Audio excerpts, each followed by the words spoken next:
There is this sense, because of the terrible events of the 90s, that there is something about Balkan culture, society, the nature of people there, that sets them apart. You know, all the rest of Europe is integrating, and the Balkans has wars. You know, all of the rest of Europe is talking about freedom of movement. In the Balkans, you've had ethnic cleansing. We are looking at 6 national flags, which are basically morphed. First, we start with Serbian, then we go with Macedonian. From Macedonian, we change into Croatian. This project is also a project about real life stories of people who bring about change, and we discover these stories across the whole region. In different villages where Serbs lived or Muslims lived, and they never felt anything when I was a child about possible that evil wolf hiding in those Bosnian forests.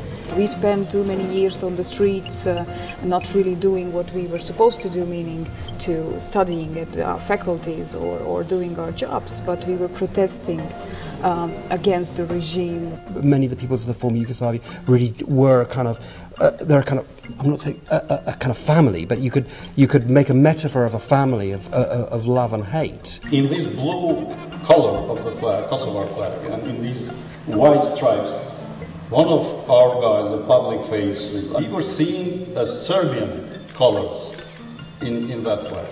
He was not seeing anything else but Serbian color. One myth which is becoming stronger these days is that Balkans is simply the crime land.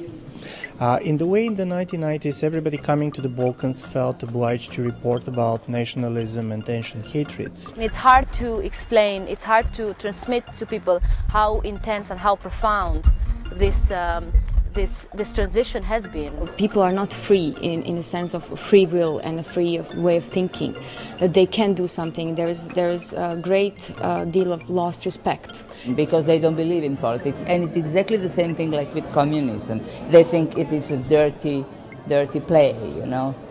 My take is, let's not go deep, let's go shallow. Let's go shallow because sometimes the obvious things are standing right out there for everyone to see.